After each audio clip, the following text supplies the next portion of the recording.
ওকে, so আজকে video number 35 এ আমরা start করব হচ্ছে পেজ নাম্বার 410 থেকে চন্দ্রগ্রহণ। কি বলছে আমরা দেখে নেব।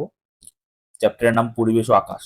বলছে কি দেখুন, আশা বলল চাঁদটা সরে গেলে চাঁদের ছায়া আর পৃথিবীতে পড়বেই না, তখন সূর্যগ্রহণ দেখা যাবে না। ঠিক বলেছে, চাঁদটা পৃথিবীর চারপাশে ঘুরছে।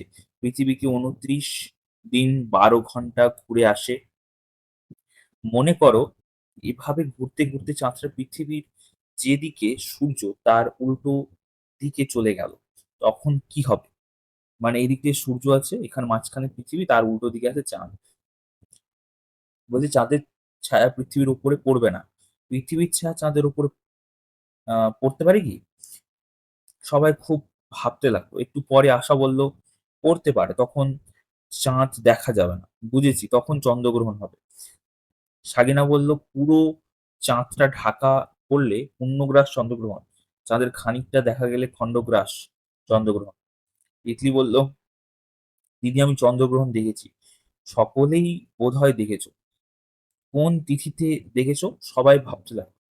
ফুলমণি বলল পূর্ণিমার রাতে দেখেছি। ঠিক বলেছো। কতক্ষণ ধরে গ্রহণ হলো? অনেকক্ষণ। প্রথমে চাঁদটা খানিকটা ঢাকা গেল, একসময় পুরোটা অন্ধকার হলো, খানিকক্ষণ অন্ধকার রইলো যেন অমাবস্যা, তারপর আবার একটু একটু করে অন্ধকার থেকে বেরিয়ে এলো চাঁদ। এই তো বেশ মনে রয়েছে, রেখেছো। এই বলে দিদি সূর্য পৃথিবী চাঁদের ছবি আঁকলেন, তারপর বললেন চন্দ্রগ্রহণ দেখার সময় সূর্য পৃথিবী চাঁদ এইভাবে ছিল, তাই পৃথিবীর ছায়া চাঁদের উপর পড়েছে। তুমি পৃথিবীর কোন জায়গায় ছিলে বলো তো? এ বিন্দুতে, এ বিন্দুর কাছে নাকি বি বিন্দুর কাছে? আবার সবাই খুব ভাবতে লাগলো। মনসুর বলল এ বিন্দুতে থাকলে সূর্য দেখা যাবে, তখন দিন, চাঁদ কিভাবে দেখবে? সাগিনা বলল তাই তো, চন্দ্রগ্রহণ দেখার সময় নিশ্চয়ই বিবিন্দুতে কাছে ছিলাম। বিবিন্দু থেকে কিছুটা দূরে থাকলে কি দেখবে? আবার সবাই একটু ভাবলো। একটু পরে মনসুর বলল বিবিন্দুর দুপাশে যেখানেই থাকি না কেন, চাঁদের ছায়ার মধ্যেই দেখ। দিদি সি ও আর ডি বিন্দু দেখালেন, তারপর বললেন সি আর ডি বিন্দুর মধ্যে থাকলে পূর্ণগ্রাস চন্দ্রগ্রহণ দেখাবে। এবার আমরা ছবিটা দেখে নিই। এটা হলো এ, বি, সামনে এ, পিছন দিকটা বি, সি আর ডি, তাই না? যাই হোক, তারপরে আমরা দেখবো। তারপর বলছে কি এঁকে দেখো, লিখে ফেলো। নিচে সূর্য, পৃথিবী ও চাঁদের ছবি আছে। লাইন টেনে দেখো চন্দ্রগ্রহণ হবে কিনা। হলে খণ্ডগ্রাস নাকি পূর্ণগ্রাস হবে তা বলো। কি বললো তাহলে দেখুন, সি আর ডি বিন্দুর মধ্যে থাকলেই পূর্ণগ্রাস চন্দ্রগ্রহণ দেখবে। একবার বলে দিই। যেমন ধরুন এই যে পুরো অংশটা আছে সি আর ডি এর মাঝখানে, এই যে বি এর দিকটা, কারণ সামনের দিকটাই তো সূর্যের আলো পড়ছে, ওই দিকটাই দিন আছে, উপর দিকটায় রাত।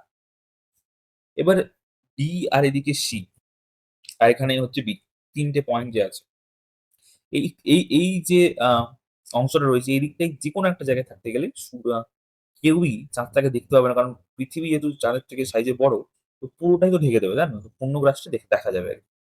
রাইট। এখানে চন্দ্রগ্রহণ হবে হবে না। এখানে যদি থাকে সূর্য, এখানে যদি পৃথিবী থাকে, তাহলে এখানে তো হবেই না, তাই না? গ্রহণ হবে না।